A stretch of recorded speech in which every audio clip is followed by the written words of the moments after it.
¿Qué son las situaciones auténticas? Vamos a hacer un recorrido por las características de las tareas auténticas. Está siempre el problema ese, ¿cómo saber si una situación que yo estoy proponiendo a mis estudiantes es auténtica o no? ¿Existen diferentes grados de autenticidad en las tareas? ¿Y por qué es importante trabajar? Esto es muy, muy importante. ¿Por qué cuando estamos trabajando en un contexto de evaluación de competencias, trabajando en un contexto de competencias, es tan importante proponer entonces tareas auténticas? Vamos a ver algunos ejemplos de tareas. Yo sé que ustedes allí reunidos hay profesores de inicial, de primaria, también de secundaria. Entonces vamos a tratar de presentar algunos ejemplos para estos niveles, y porque yo creo que un acercamiento a los temas siempre se hace mejor a través de diferentes ejemplos que ustedes irán viendo y me irán preguntando también acerca de algunos detalles, algunas interrogantes que van surgiendo a lo largo de la presentación. Entonces vamos a trabajar con algunas sugerencias y con muchos ejemplos. Yo sé que ustedes tienen allí una hojita con dos tareas propuestas por docentes.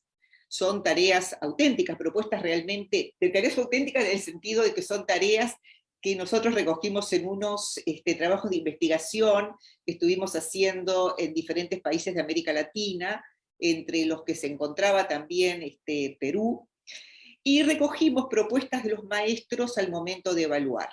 Entonces, les traje, para comenzar esta jornada de trabajo, dos ejemplos.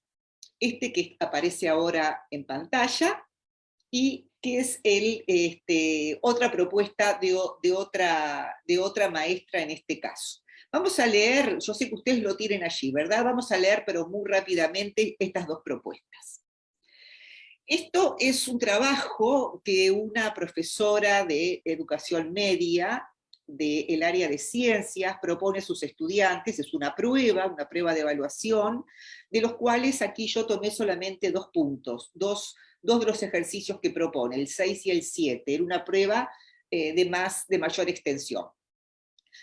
Dice, los cambios de la materia se clasifican a modo general en físicos y químicos. Estos últimos son más significativos que los cambios físicos, ya que, y plantea ahora 4 posibles respuestas. Se produce en una transformación de la composición química de la materia, cambia el estado o la forma de las sustancias, los cuerpos pueden experimentar una dilatación, es posible recuperar las características iniciales de la materia. Y un segundo ejercicio que propone este docente dice, los puntos de fusión y de ebullición son propiedades características para cada sustancia. Se puede decir de estas propiedades que el punto de ebullición del agua es de 0 grados centígrados, el punto de fusión marca el paso del sólido al gas, en el punto de ebullición hay menor temperatura que en el de fusión, las sustancias cambian de líquido a gas en su punto de ebullición. Bueno, habrán visto, sobre todo si allí hay docentes de ciencias, que la segunda tarea, el punto 7, está mal valorado por la docente porque el estudiante marca la opción C y en realidad la correcta es la opción D, ¿verdad? Esa es entonces la primera de las propuestas que yo les pido que ustedes, con el compañero que tienen al lado, el colega o cercano, sin moverse mucho, sé que ustedes están en un ámbito donde hay muchas personas reunidas, puedan comentar esta tarea por sus compañeros y a ver qué les sugiere esta tarea, y también esta otra segunda que aparece acá, que dice, esto es de nivel primaria, luego de una mañana de intensa lluvia, a la hora del recreo, varios alumnos quieren jugar al fútbol, pero en la cancha hay un gran charco de agua. Andrés, uno de los compañeros, propone, ¿por qué no le pedimos a la señora de servicio un lampazo para extender el agua y que se seque más rápido? Esto es una tarea de Uruguay, entonces yo sé que el término lampazo a ustedes les debe de resultar extraña, pero estamos hablando de un trapeador, ¿verdad? Algo para poder quitar el agua que está allí emposada en el patio. Entonces, este docente, ¿qué le dice? Le dice, analiza la propuesta de Andrés y responde. ¿Estás de acuerdo con la idea de Andrés? ¿Por qué? ¿Cómo puede fundamentarse esta idea desde el punto de vista científico?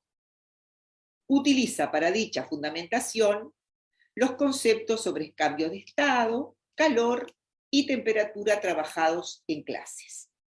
Entonces, yo lo que les pido es que estas dos tareas, la que vimos recién, y esta, la número 2, ustedes tengan un intercambio en torno a ellas con sus compañeros, a ver qué les parece una y qué les parece la otra. A ver si encuentran alguna diferencia entre una propuesta y la otra, o si encuentran también similitudes. Entonces, vamos a dar 5 minutitos para que ustedes puedan analizar estas dos propuestas, y a partir de ahí escucho un poquito a ver si podemos organizarlos para que yo también los escuche a ustedes acerca de lo que opinan de estos dos trabajos. Si alguien me puede transmitir algún comentario de los que pueden recoger allí en la sala. Acá viene una pregunta. Acá dice que la primera situación es una situación que te lleva a recordar procesos. Es referido a lo que es el conocimiento, no más de la memoria. Para la segunda situación, es una situación real, en un contexto que les permite desarrollar el pensamiento crítico. Excelente reflexión, ¿verdad? Ahí se ve claramente dos tareas. Yo voy a volver a compartir mi pantalla, allí lo están viendo. Si ustedes ven, acá tengo las dos tareas en una misma diapo. En el caso de la primera propuesta, es un caso en el cual, como dijeron ustedes allí a través de los comentarios, lo que apela es a la memoria, es a recordar un conocimiento trabajado en clase seguramente, dictado por el profesor o leído en los libros, donde el estudiante lo que tiene que hacer es simplemente apelar a esa memoria y seleccionar entre esas 4 opciones, en cada caso, la respuesta correcta. En el segundo caso, es bien diferente la situación, a pesar de que tienen como similitud que ambas tratan más o menos sobre la misma temática, ¿verdad? Es una tarea donde se está tratando el cambio de estados, una tarea de ciencias, el tema del calor, la temperatura, es decir, están desarrollando temas muy, muy cercanos, pero lo están haciendo de dos maneras bien diferentes. Una totalmente apelando a la memoria, sin contexto, y la segunda llevada a una situación que perfectamente puede acontecer en cualquier centro escolar. Es una situación vivida por los estudiantes, donde hay mucho más motivación. Ustedes como docentes estarán de acuerdo conmigo que un estudiante se puede sentir muchísimo más motivado a darle una respuesta a esta segunda tarea que a la primera, ¿verdad? Entonces ahí juega el tema de la cercanía del contexto, de la motivación del estudiante por darle respuesta a una determinada situación. Esto simplemente para que vayamos entrando un poquito en ver las características de las tareas auténticas y la conceptualización de lo que es una tarea auténtica. Ustedes ahí ya han visto entonces y ya han podido constatar que los procesos cognitivos que están involucrados en una y en la otra tarea, juegan mucho en lo que tiene que ver si una tarea es auténtica o no. Y esa es una de las características que ahora cuando vayamos a recorrer un poco las características de las tareas, vamos a volver a retomar. Entonces, vamos a hacer un recorrido rápido, conceptual, a través de diferentes autores que han trabajado sobre estos temas. Por supuesto que cuando hablamos de tareas auténticas es imposible no referirnos a Grant Wiggins, ¿verdad? Fue quien acuñó allá por los años 80, a fines de la década del 80, todo lo que tiene que ver con las authentic tasks, como él decía, ya que él es el presidente de la Authentic Education, catedrático de la Universidad de Nueva Jersey, y trabajó mucho con el tema de tareas auténticas. Él es el que acuña entonces este nombre como tareas auténticas, traducido luego, por supuesto, al español, y también es una persona que ha trabajado mucho con el tema de las devoluciones. Devoluciones en el sentido de retroalimentación, y cuando hablamos de esto, sin duda, nos estamos refiriendo a la parte de evaluación formativa, tema que ustedes van a estar también tratando el próximo jueves con el profesor Pedro Ravela. Entonces, tareas auténticas y evaluación formativa con su corazón, el corazón de la evaluación formativa es justamente lo que Wiggins llama devolución, nosotros generalmente lo tratamos más como retroalimentación, son dos temas íntimamente relacionados. Entonces, ¿cómo conceptualiza Wiggins a las tareas auténticas? Bueno, él dice que en realidad las tareas auténticas se caracterizan por ser desafíos, pero desafíos propios de diferentes disciplinas, dependiendo un poco de qué tema estemos desarrollando, qué competencia estemos trabajando con nuestros estudiantes. Son tareas que incluyen entonces desafíos para el estudiante, que tienen una complejidad realista, pero a la vez justa y razonable. Es decir, proponerle a los estudiantes verdaderos desafíos, proponerles tareas que no se solucionan solamente con pensar y traer desde la memoria la respuesta, pero a su vez desafíos que sean justos y razonables para los estudiantes, ¿verdad? Las tareas auténticas, además, dice Wiggins, que enfatizan mucho más la profundidad que la amplitud. Y aquí nos vamos al tema del aprendizaje profundo y el aprendizaje superficial también, ¿verdad? No es un recorrido rápido por muchos temas para tratar de abarcar lo que el currículum nos está demandando, sino que es un trabajo más en profundidad que en amplitud. De pronto allí el trabajo del docente es poder ver en qué cosas vale la pena más enfatizar, no tratar de abordar todo, sino aquello que es realmente lo esencial para desarrollar determinadas competencias en los alumnos y tratarlos con la profundidad necesaria. Y dice que para hacer esto, necesariamente, se deben involucrar tareas o problemas poco estructurados y que tengan cierto grado de ambigüedad. Y esta es otra de las características de las tareas auténticas, que ahora cuando vayamos a ver un recorrido por esas características, las vamos a comentar, a ver qué significa esto del grado de ambigüedad, como dice Wiggins, de las tareas auténticas.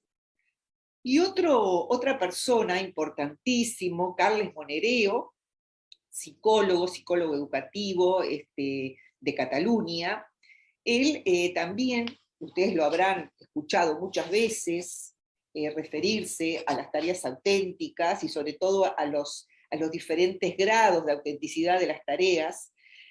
Él se refiere y cuando la conceptualiza, da un ejemplo, y en ese ejemplo yo creo que nosotros podemos captar el corazón de lo que es una tarea auténtica. Dice Carles: cuando esta evaluación demanda la solución de problemas y conflictos en los que habitualmente nos vemos envueltos las personas, debiendo argumentar apropiadamente, y aquí vienen los ejemplos, ¿por qué un teléfono móvil es preferible a otro?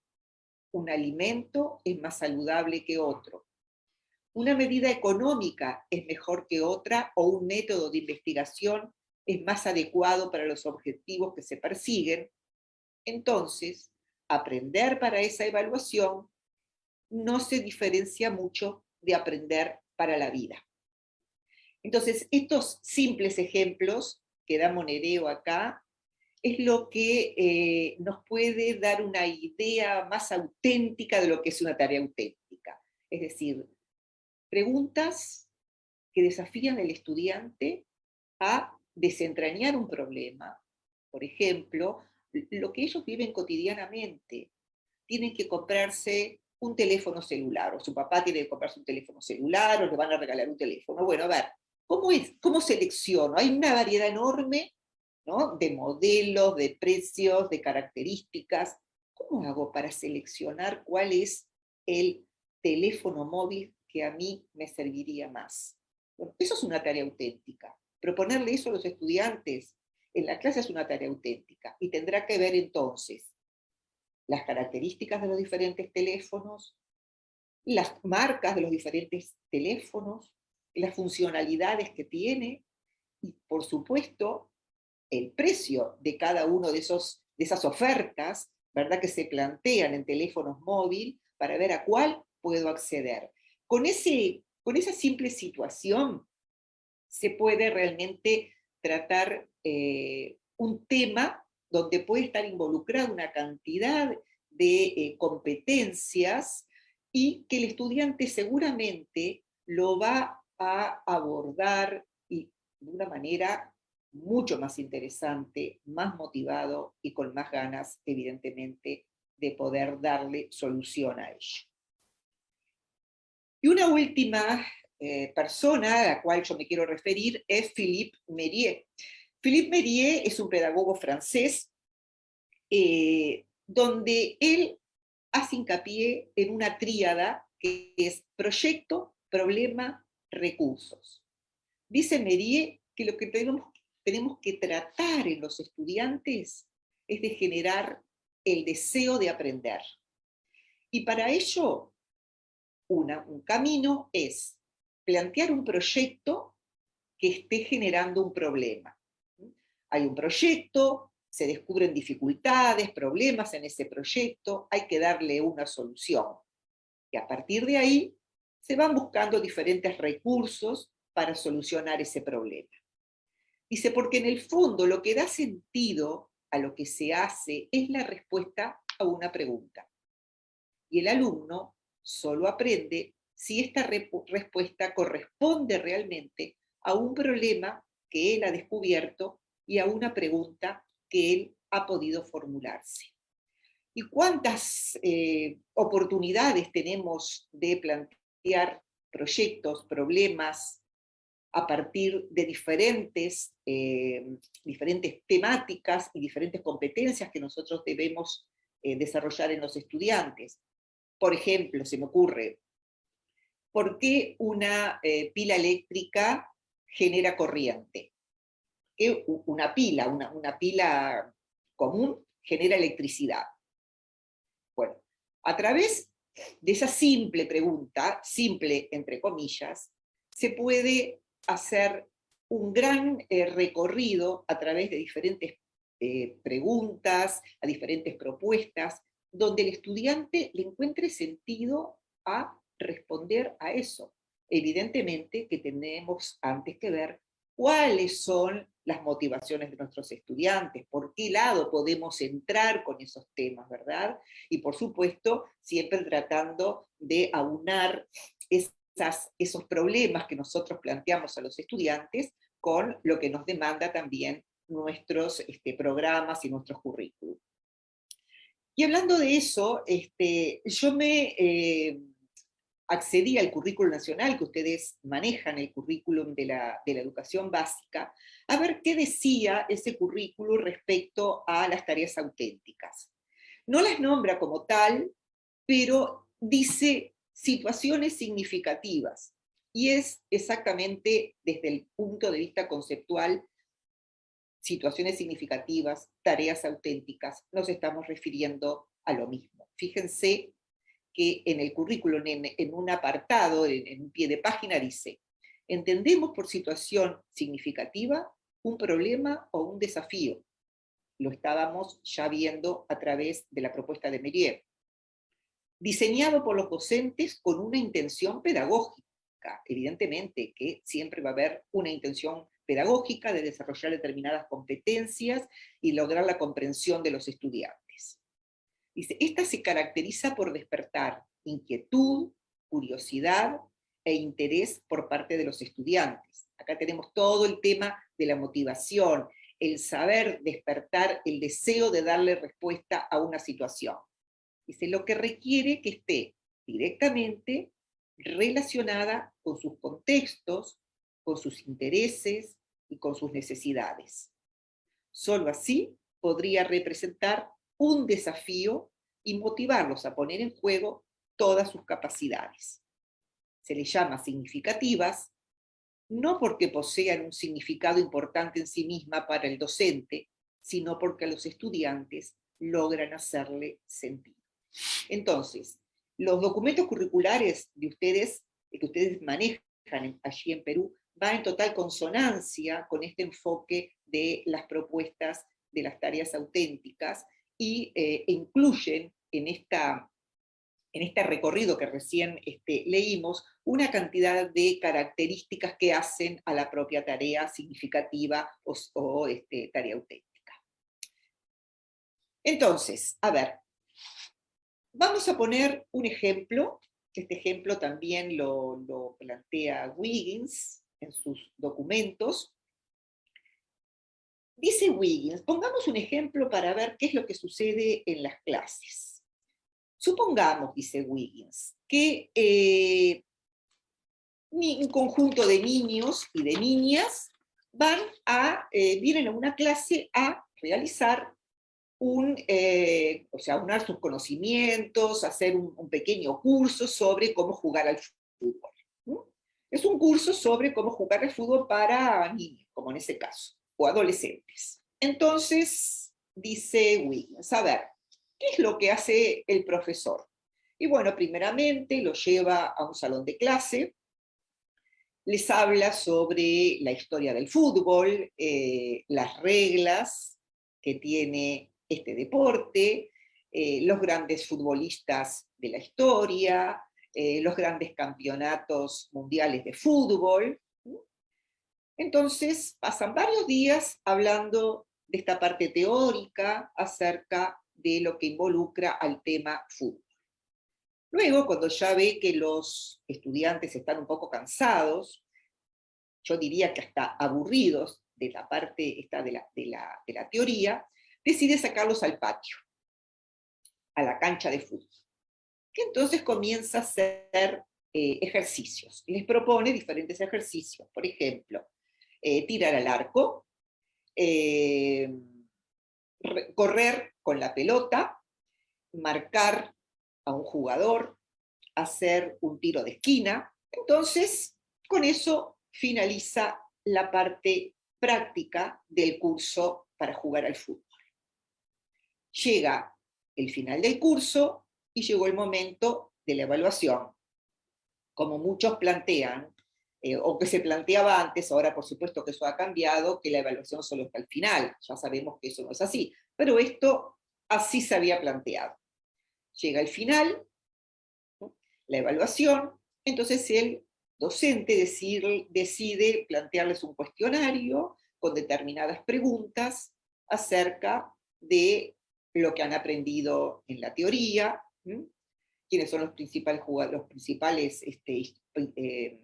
jugadores históricos, dónde se jugó el primer campeonato del mundo, en fin. Entonces, después también les pide que hagan una monografía, que elijan un determinado jugador histórico y hagan una monografía, y luego pasa a la parte práctica de la evaluación y les hace, por ejemplo, tirar tiros al arco, bien, sí, son 5 tiros al arco, si logra meter 3 goles, pasa el examen. Entonces, la pregunta es, ¿para qué les sirve esto a los estudiantes de este curso dictado de esta manera? Entonces, se preguntan los estudiantes. Entonces, ¿yo ya sé jugar al fútbol? La respuesta está clarísima, ¿no? ¿Por qué? Porque nunca jugaron, como dice Wiggins, el partido completo.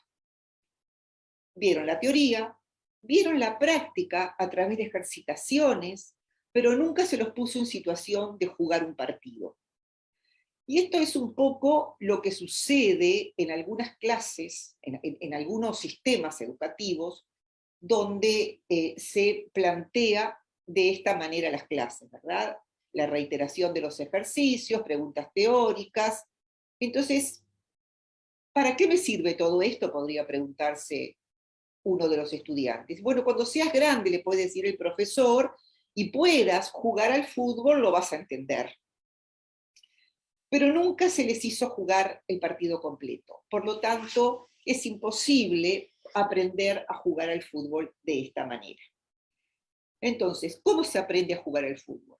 Jugar al fútbol se aprende jugando y recibiendo buenas devoluciones de parte del docente. ¿Mm? Aprendemos la teoría, aprendemos la práctica, pero nunca jugamos el partido completo. Es como aprender a nadar fuera del agua, ¿verdad? Ahora, con esto que quiero yo significar, que no se me malentienda, no digo que la parte teórica no sea importante, el contenido teórico es muy importante.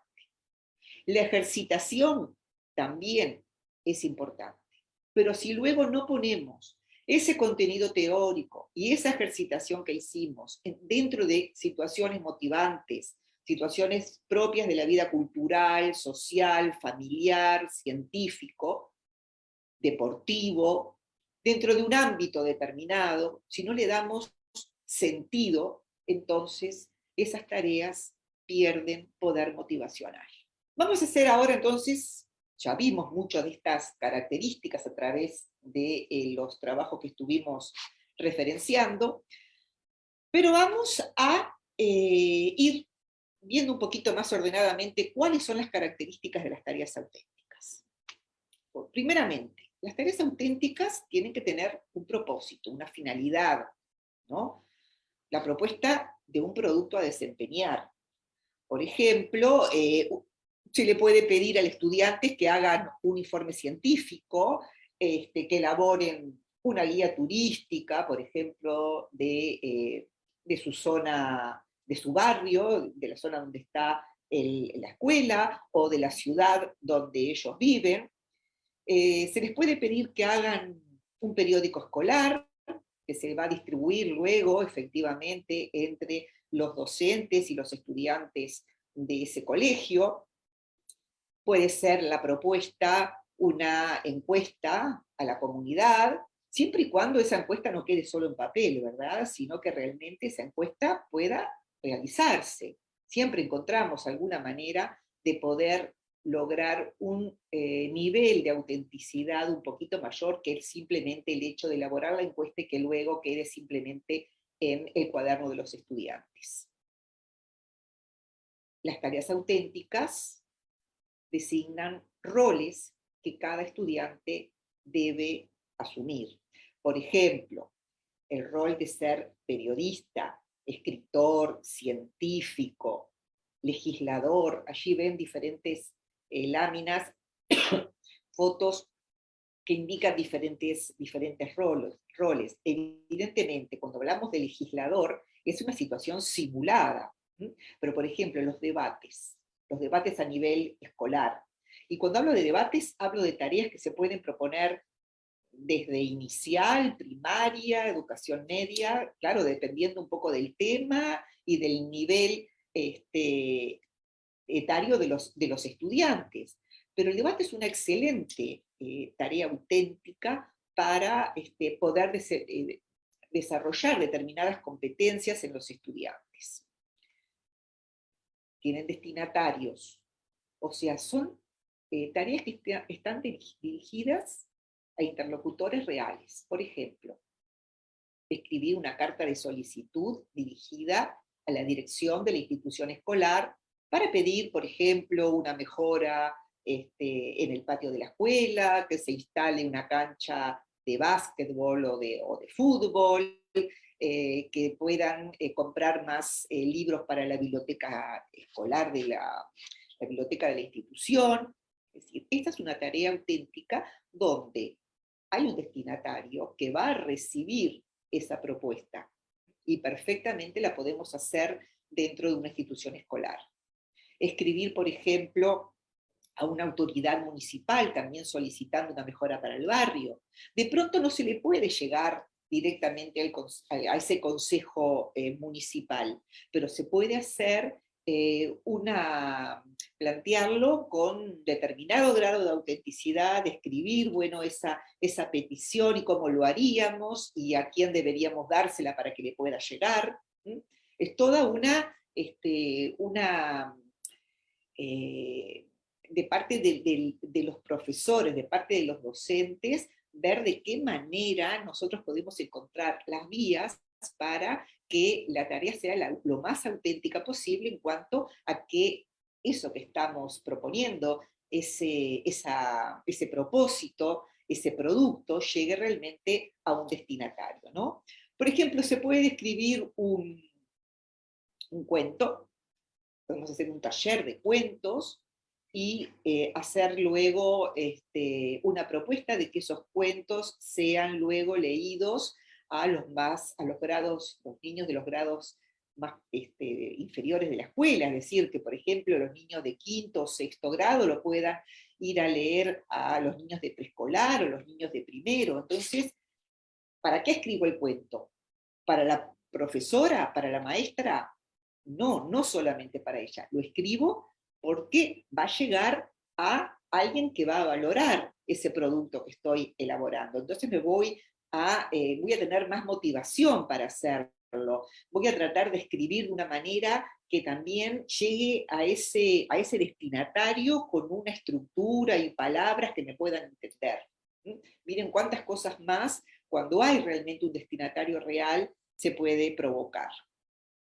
Bueno, los recursos cognitivos es algo que ustedes justamente lo vieron inmediatamente en la propuesta de de esas dos primeras tareas, ¿verdad? Tan disímiles sobre cambios de estado.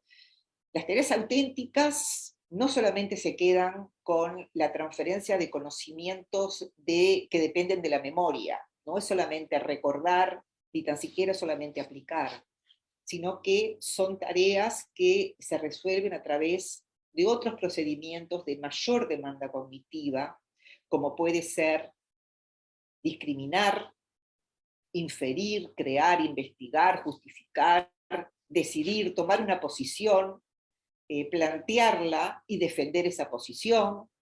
Entonces, esa es otra de las características bien notorias de las tareas auténticas. Plantean cierto grado de incertidumbre. Hoy lo veíamos cuando hablábamos del primer caso de Wiggins, que Wiggins hablaba de esos problemas poco estructurados que generan incertidumbre. Generalmente las tareas auténticas no tienen una única respuesta. No es que todos deben llegar a un mismo producto de la misma manera. Dentro de la propuesta de una tarea auténtica hay una cantidad de interrogantes, maneras de decidir, diferentes caminos, hay que tomar decisiones, hay que plantear alternativas.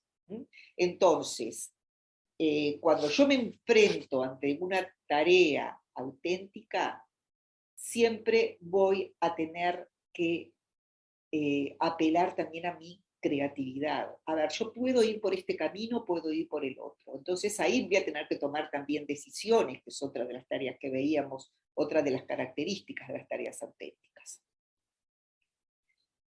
Y generalmente, aunque esto no se da en todos los casos, involucran un proceso, ¿no?, donde hay oportunidades para ensayar, consultar recursos, obtener devoluciones y refinar productos, como esa plantita que vemos ahí, que hay que ir regándola para que vaya creciendo fuerte. Entonces, aquí está muy involucrado también lo que hablábamos hoy, la evaluación formativa y las devoluciones, ¿verdad? Generalmente nosotros proponemos tareas donde se cumplen en diferentes etapas, pero digo generalmente porque una tarea auténtica, como nosotros trabajamos con tareas auténticas, no necesariamente tienen que ser proyectos. Puede ser una tarea más puntual, una tarea que lleve un par de días, o que se haga en un rato en la clase, ¿verdad? pero generalmente se aprovechan para hacer justamente, para plantear este tipo de situaciones donde el estudiante pueda ir paso a paso, progresando en la solución a ese problema que le hemos planteado y donde pueda recibir retroalimentación para afinar su producto, para poder mejorar. Y esa retroalimentación vendrá no solo de su docente, sino también vendrá de sus estudiantes, de sus propios compañeros, de los otros estudiantes. Y ahí entra el tema de la coevaluación y también de la autoevaluación, pero eso va a ser un tema que seguramente el profesor Ravela lo va a desarrollar el próximo jueves. Y por último, generalmente involucran un trabajo de colaboración.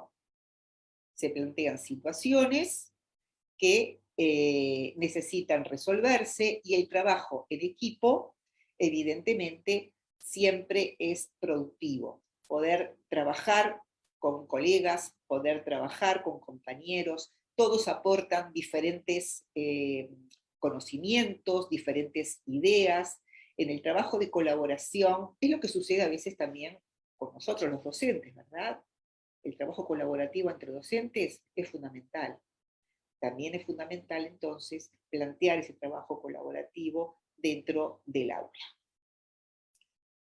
Y volviendo, porque a mí me gusta siempre como que plantear los temas, pero siempre traerlos a tierra a partir de los documentos que ustedes manejan, ¿verdad?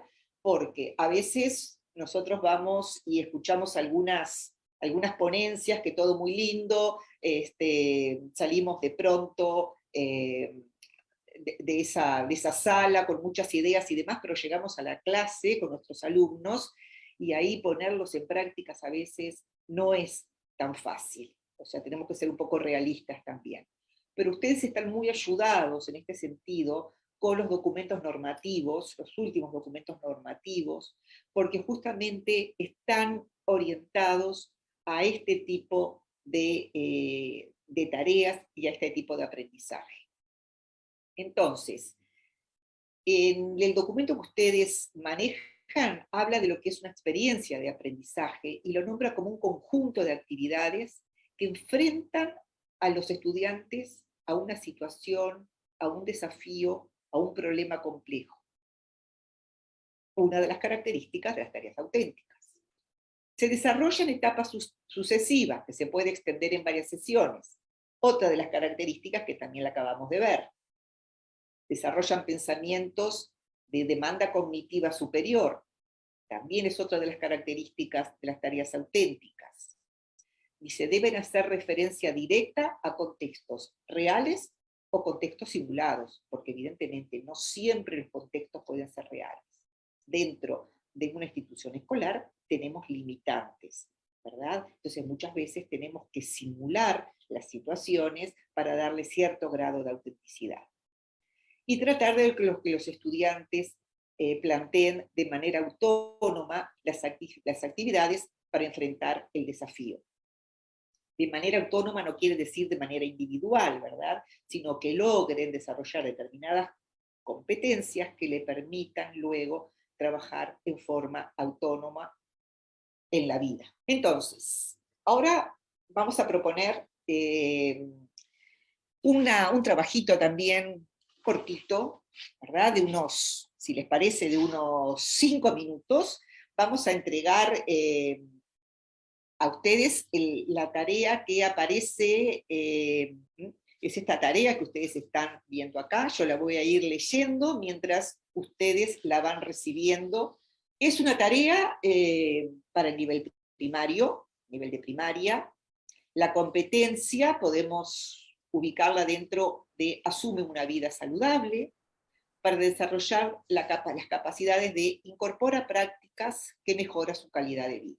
O sea, esta es una tarea que recogimos en otro, creo que no es de Perú, pero para poder darle una situación, situarla dentro entonces de lo que sería el currículum de ustedes. Solamente por eso puse la competencia y la capacidad a la cual pretendería trabajar esta actividad. Dice, cada vez son más las personas que requieren dietas adaptadas a sus problemas de salud. A raíz de esto, en el comedor de nuestro centro educativo, se presentó la necesidad de adaptar los menús que se ofrecen a distintas limitaciones alimentarias de los estudiantes. Imagínense que son nutricionistas y las autoridades del colegio les solicitan diseñar 3 menús atendiendo los requerimientos de estudiantes con problemas de sobrepeso, estudiantes diabéticos y estudiantes celíacos. Recuerden que los menús deben ser equilibrados, es decir, deben asegurar los nutrientes necesarios que toda persona necesita, pero atendiendo las limitaciones propias de cada problema de salud nombrado.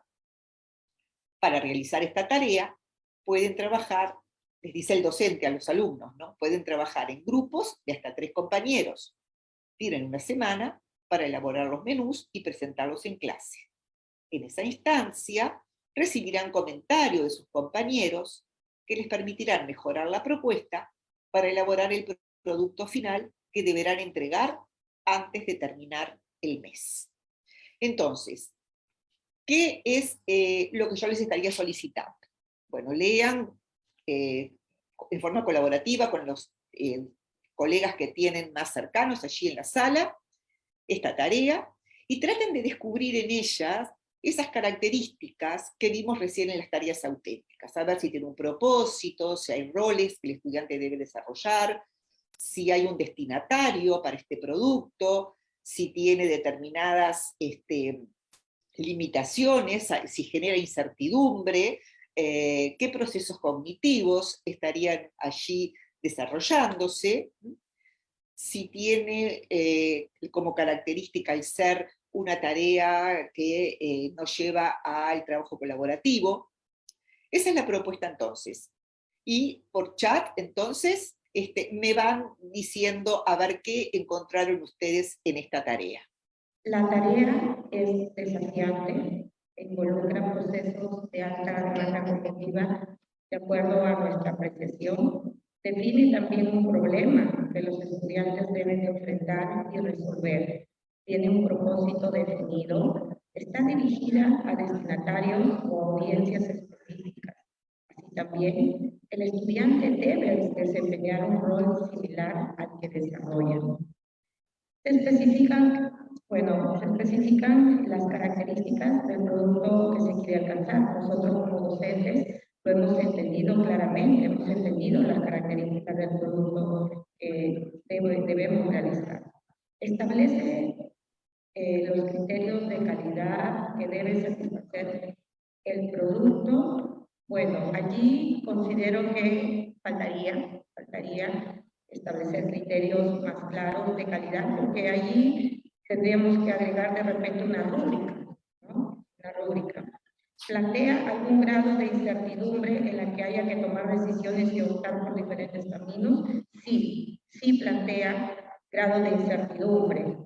¿Por qué? ¿Por qué creemos todo ello? Porque implica que el estudiante investigue las características de cada tipo de enfermedad. Así también el estudiante debe investigar el contenido de los componentes y nutrientes que cada uno requiere.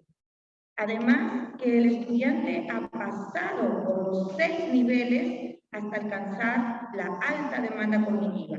¿Cuáles son esos 6 niveles? Sería pues el conocimiento, ha comprendido, está aplicando, luego pasa a analizar, también tiene que sintetizar la información y evaluarla para poder llegar hasta el nivel superior. Muchísimas gracias. Los comentarios muy acertados, me parece que se hizo un muy buen análisis de la situación y se hizo un recorrido por las diferentes características que estuvimos viendo recién de las tareas auténticas. Se ha descubierto dentro de esa tarea los diferentes propósitos, roles, destinatarios, Y me gustó mucho ese comentario acerca de que tal vez hubiese sido necesario ver un poco más detalladamente los criterios, es decir, que el profesor pueda, el docente pueda transmitir a sus estudiantes con más detalle los criterios con el que será evaluada esa tarea. Y como decía justamente la docente, la colega, una rúbrica es un instrumento excelente para poder transmitir criterios. Tanto cuando trabajamos en forma de coevaluación para poder entre los estudiantes aunar criterios sobre qué es lo que estoy mirando del trabajo del compañero, como cuando yo, docente, hago una heteroevaluación, pero tengo que transmitir claramente a mis estudiantes qué es lo que voy a valorar de esa tarea. O sea que el tema rúbricas que haya salido como comentario de parte de ustedes me parece excelente. ¿Alguien más que quiera hacer algún comentario? Este tipo de trabajo nos permite profundizar en temas matemáticos que son base para futuros estudios superiores. Por ejemplo, creo que es importante trabajar con el enfoque de las tareas auténticas para dar inicio en un tema matemático. Gracias. Muchas gracias a los comentarios de las personas que nos están siguiendo por Facebook también. Sin duda, o sea, el trabajo de tareas auténticas para el desarrollo de competencias en todas las áreas, el compañero se refería ahí a la parte de matemática, es fundamental, ¿verdad? Y lo podemos aplicar a las diversas áreas del conocimiento que nosotros estamos trabajando en la escuela, en la enseñanza secundaria. Cuando hablamos justamente de desarrollo de competencias, no podemos dejar de lado el tema de las tareas auténticas. Ahora lo vamos a ver en una diapo, justamente esa relación entre tareas auténticas y desarrollo de competencias. Si les parece, seguimos, a no ser que haya alguien más que quiera comentar. Solamente enfatizar en el criterio donde el estudiante debe desempeñar un rol similar al que desarrollan las personas en la vida real. He considerado, bueno, en esta consigna, donde el estudiante va a asumir el rol de nutricionista, ¿no? Exacto. Y hace que esta actividad sea muy significativa, muy realista, ya que va a tener que identificar, ¿no? En este caso, problemas de sobrepeso, estudiantes diabéticos, estudiantes celíacos, y tienen que investigar, ¿no? Y el investigar es una capacidad, ¿no? Que en estos tiempos se debe motivar al estudiante, ¿no? La investigación, el poder hacer el análisis, la síntesis de los conocimientos que tenemos y, bueno, en ese aspecto, el hacer que el estudiante viva de alguna manera esa función que va a contribuir, en este caso, a solucionar la problemática de la institución, ¿no? De la institución educativa, donde va a poder adaptar los menús, ¿no? Con en estos criterios, atendiendo a cada problema, ¿no? Que se manifiesta, y también el trabajo colaborativo que plantea, ¿no? Y en el tiempo determinado, que es importante también conocer. Gracias. Muchas gracias al colega. Perfecto. Sí, lo que se refirió el colega acerca de la investigación, ¿verdad? Y la importancia que tiene poner al estudiante a investigar. Y podemos poner a los estudiantes a investigar desde los más pequeños, desde el preescolar, hasta los de mayor edad. Cada uno dentro, claro, de sus posibilidades, pero la investigación es un instrumento esencial en la parte de acceso al conocimiento. Y cuánta motivación despierta justamente cuando pongo al estudiante en posición de, bueno, vamos a investigar, busca, encuentra y trae a clase y lo miramos entre todos y investigamos diferentes fuentes, pero ¿a qué fuentes investigamos? Cualquier fuente que aparece en internet es correcta, es confiable, podemos acceder sin problemas. Bueno, no. Es todo un tema de los docentes también poder orientar a nuestros estudiantes acerca de cuáles son las fuentes confiables, ¿verdad?, de una investigación. ¿Cómo encuentro fuentes que realmente sean verídicas, que puedan realmente acceder a lo que yo necesito, al conocimiento, en forma confiable. No es la primera entrada que me aparece cuando pongo el buscador, sino que tengo que también ver cuál selecciono. Y ahí justamente entra la incertidumbre de las tareas auténticas. Y en este proceso de investigación, ¿verdad? Saber seleccionar, saber elegir, tener criterio para ello. Y me gustó mucho algo que dijo el compañero, que es que viva esa función. Y de eso se trata. Es decir, que el estudiante pueda vivir como si realmente estuviera cumpliendo esa función en la vida real. Ya no está trabajando solo para el docente, sino en este caso, por ejemplo, de esta tarea auténtica, se va a asumir el rol de nutricionista, y la propuesta la va a ser dirigida a los estudiantes que tienen esas determinadas enfermedades. Entonces, el conocimiento acá adquiere otro sentido. No es escribir en mi cuaderno para el profesor, es hacer un trabajo útil, es encontrar una situación problema a la cual yo le tengo que dar una solución porque hay alguien que lo necesita, porque tiene sentido. Entonces ahí la motivación, que es el motor del aprendizaje, evidentemente va a ayudarnos en la parte de la comprensión y de la adquisición de las competencias, ¿verdad? Así que bueno, excelente los comentarios. Entonces, solamente para redondear esta idea, tenemos, ustedes ya lo han descubierto, un propósito, la necesidad del problema que se plantea es la de adaptar los menús que ofrecen en el lugar con el comedor de la escuela a las limitaciones de algunos estudiantes que padecen desórdenes alimenticios. Luego tenemos los roles, como decía el compañero, que tiene que convertir en nutricionista, tiene que asumir el rol de nutricionista. Los menús están dirigidos a destinatarios particulares, destinatarios que tienen sobrepeso, estudiantes diabéticos, celíacos.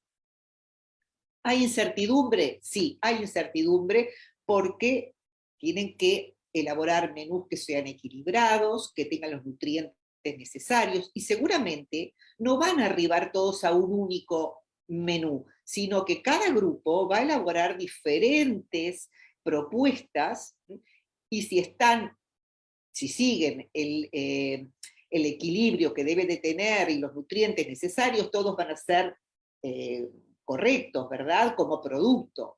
Entonces, ahí está la parte de la decisión. No siempre hay una respuesta correcta. Va a haber seguramente tantos menús distintos como grupos de trabajo estén realizando esta tarea. Hay colaboración. Este trabajo se pide que se haga en grupo. Y hay todo un proceso. Miren que allí dice que ellos van a poder elaborar los menús y presentarlos primero en una primera instancia en la clase, para recibir comentarios de los compañeros, y que luego pueden también, a partir de esos comentarios de sus compañeros y a partir de los comentarios de su docente, mejorar la propuesta, como esa plantita que hoy mostrábamos que iba creciendo. Bueno, esto no, dado el que estamos un poquito reducidos en el tiempo, yo les había traído otro ejemplo de tarea auténtica, donde, porque quería un poco proponer una para primaria y otra para nivel de secundaria.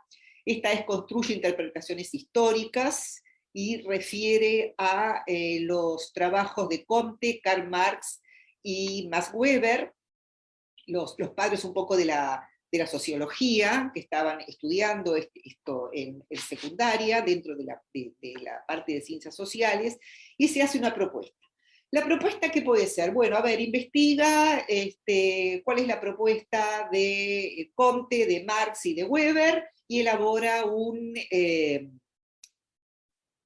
un documento que plasme allí la propuesta de cada uno de estos, las características de estos sociólogos. O puedo pensar en motivar mejor a mis estudiantes, proponer algo más auténtico y hacer esta propuesta. Esto está sacado de un libro que Pedro Ravela, junto con otra compañera, con Cardoner, en el 2019 escribieron un libro que se llama Transformando las prácticas de evaluación, y de allí sacamos este trabajo que elaboró uno de los docentes que asistían a un curso que ellos dictaban en Argentina. Dice, en grupo de 3 o 4 integrantes, le dice la profesora, deben diseñar una campaña presidencial a partir de las ideas de estos 3 candidatos, Comte, Marx y Weber. Los pone en situación de, estos 3 personajes son candidatos a la presidencia. Entonces, les piden que desarrolle un perfil de Facebook donde les pongan, seleccionen una foto de perfil, y se pueden seleccionar la de la web o hacer un dibujo, un boceto. A la foto deben, junto con la foto deben escribirle un posteo en primera persona, o sea, como si fuera el propio personaje, ¿verdad? Dice que justifique por qué se seleccionó esa foto como perfil, es decir, por qué es significativa para el candidato, teniendo en cuenta los principales puntos de su teoría. Hay que incluir datos biográficos verídicos, dice aquí también es importante citar las fuentes de información de forma clara y accesible, poner los links y los nombres de los autores. Y continúa, pero lo que yo quiero aquí que ustedes entiendan es la propuesta clásica que yo puedo hacer, donde digo, pueden hacer una monografía sobre cada uno de estos autores, o acercarme a algo que sea más desafiante y más motivante para el estudiante. Elaboren un perfil de Facebook para cada uno de estas personas. Y ahí comienza la consigna a orientar a los estudiantes en cómo hacerlo.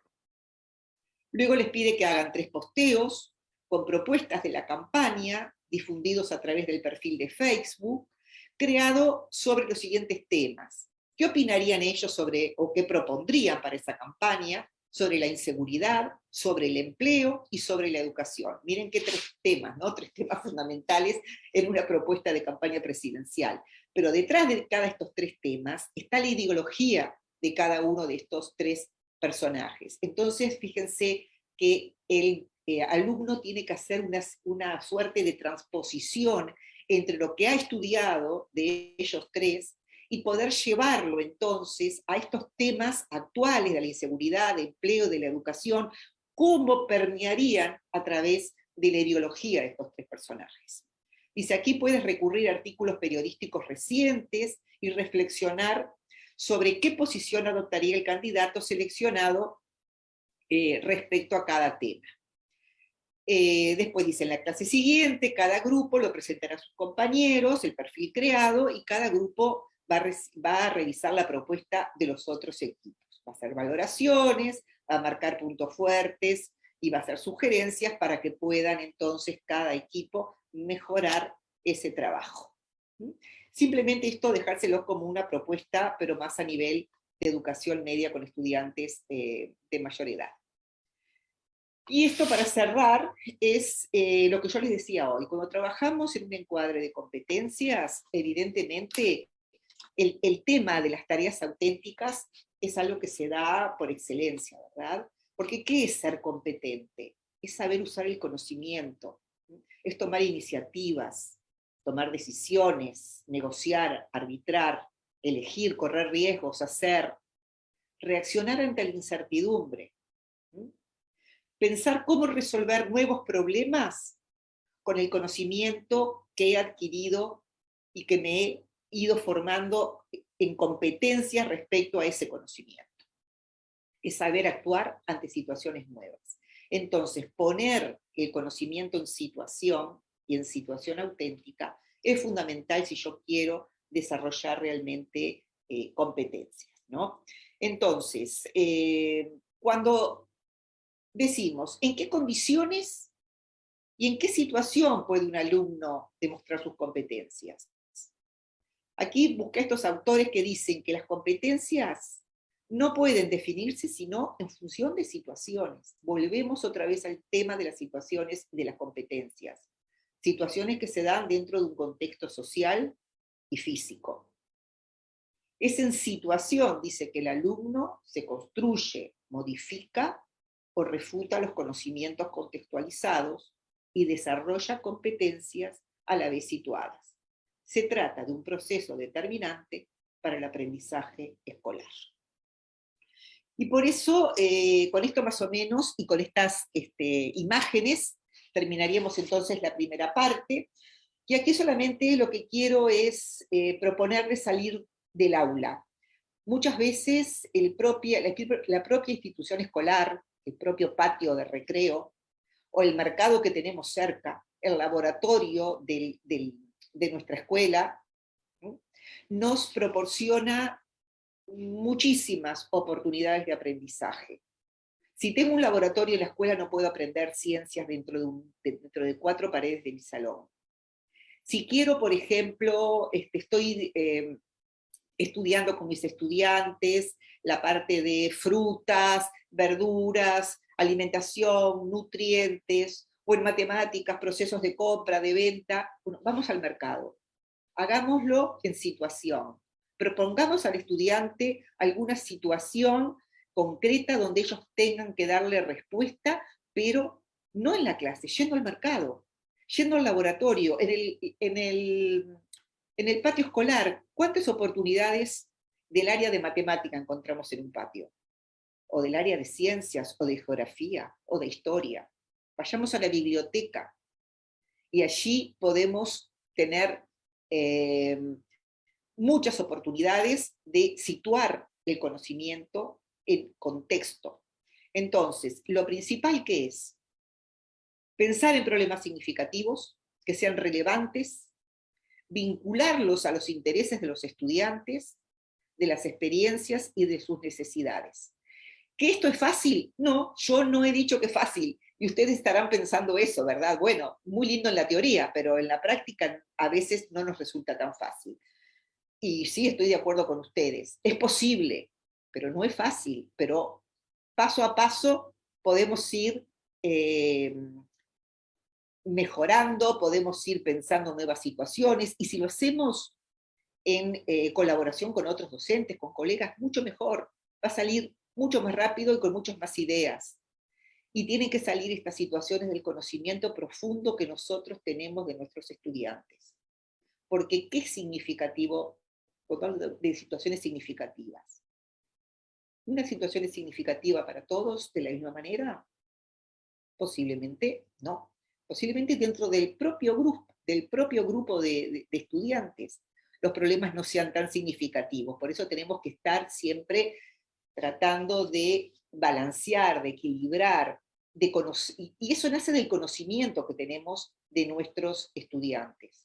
Si no conocemos profundamente a nuestros alumnos, difícilmente nosotros vamos a poder proponerles tareas motivantes y que los incite a buscar respuestas a determinados problemas. Por aquí yo iría terminando la primera parte. Si tienen ustedes preguntas de lo que se ha compartido en esta primera parte, los escucho. Si te gustó este vídeo, regálanos un like. Y si aún no te suscribes a este canal, puedes hacerlo en este momento, dando clic en el botón de suscribirse y activando la campanita para recibir notificaciones de próximos vídeos. Además, te invito a compartir este material en tus redes sociales. ¡Hasta la próxima!